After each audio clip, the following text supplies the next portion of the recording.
پائیدار امن کی تلاش، اسلام آباد میں امریکہ اور ایران کے درمیان مذاکرات کی تیاریاں مکمل۔ ایرانی وزیر خارجہ عباس اراغچی اور اسپیکر باقر کالیباف پاکستان آئیں گے۔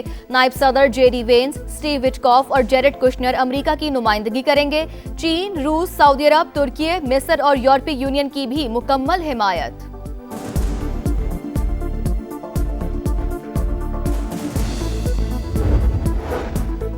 پاکستان حتمی معاہدے تک پہنچنے میں مکمل تعاون کے لیے تیار۔ وزیر اعظم شہباز شریف سے فیلڈ مارشل سید عاصم منیر کی ملاقات، خطے میں کشیدگی میں کمی پر اظہار اطمینان، پائیدار امن کے لیے ثالثی کی کوششوں پر پیش رفت کا جائزہ، فریقین کے تحمل کی تعریف۔ اعلیٰ سطح کے اجلاس میں وزیر اعظم نے کہا، امن کا موقع ضائع نہیں ہونے دیں گے۔ جنگ بندی میں کلیدی کردار پر فیلڈ مارشل کو بھرپور خراج تحسین۔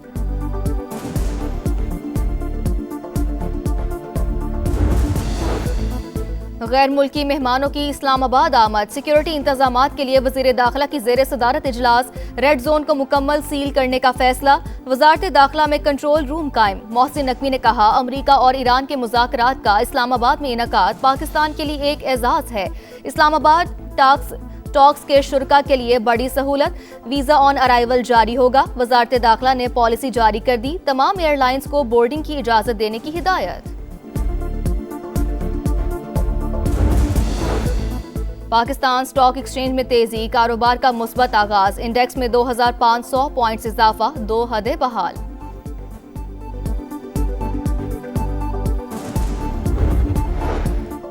مشرق وسطی میں کشیدگی سے پاکستان سمیت کئی ممالک متاثر، تیل اور گیس کی قیمتوں میں اضافے سے مہنگائی کا دباؤ بڑھ گیا۔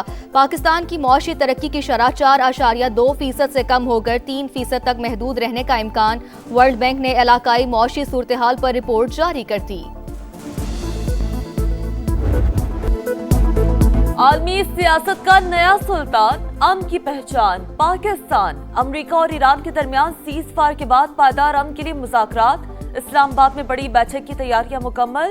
ایرانی وزیر خارجہ عباس اراغچی اور اسپیکر باقر کالیباف پاکستان آئیں گے۔ نائب صدر جے ڈی وینس، اسٹیو وٹکاف اور جیرڈ کشنر امریکہ کی نمائندگی کریں گے۔ پاکستان کی جانب سے امن مشن کی کمان وزیر اعظم شہباز شریف کے ہاتھ میں۔ فیلڈ مارشل سید عاصم منیر کا بھرپور تعاون۔ چین، روس، سعودی عرب، ترکی، مصر اور یورپی یونین کی بھی مکمل حمایت۔ 10 نکاتی ایرانی تجاویز پر بات چیت ہوگی، امن کی نئی داستان رقم ہوگی۔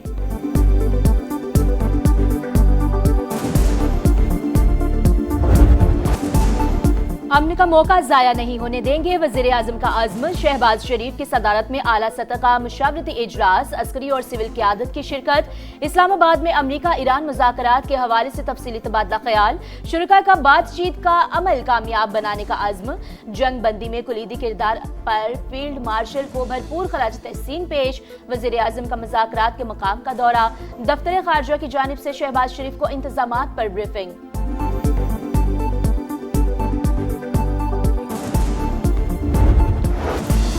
پاکستان حتمی معاہدے تک پہنچنے میں مکمل تعاون کے لیے تیار، وزیر اعظم شہباز شریف سے فیلڈ مارشل عاصم منیر کی ملاقات، خطے میں کشیدگی میں کمی پر اظہار اطمینان، مشرق وسطی میں پائیدار امن کے لیے پاکستان کی ثالثی کی کوششوں پر پیش رفت کا جائزہ، فریقین سے جنگ بندی پر عمل کرنے کی ضرورت پر زور، وزیر اعظم اور فیلڈ مارشل نے فریقین کے تحمل کو سراہا۔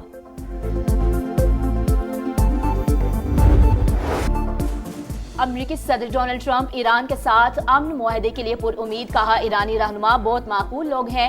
لبنان پر اسرائیلی حملوں میں کمی آئی، نتن یاہو نے فون کر کے حملوں میں کمی کی یقین دہانی کرا دی۔ ابنائے ہرمز سے تیل کی ترسیل جلد شروع ہوگی، ایران کو فیس وصولی سے روکنا ہوگا، جو ہو رہا ہے وہ معاہدے کے مطابق نہیں۔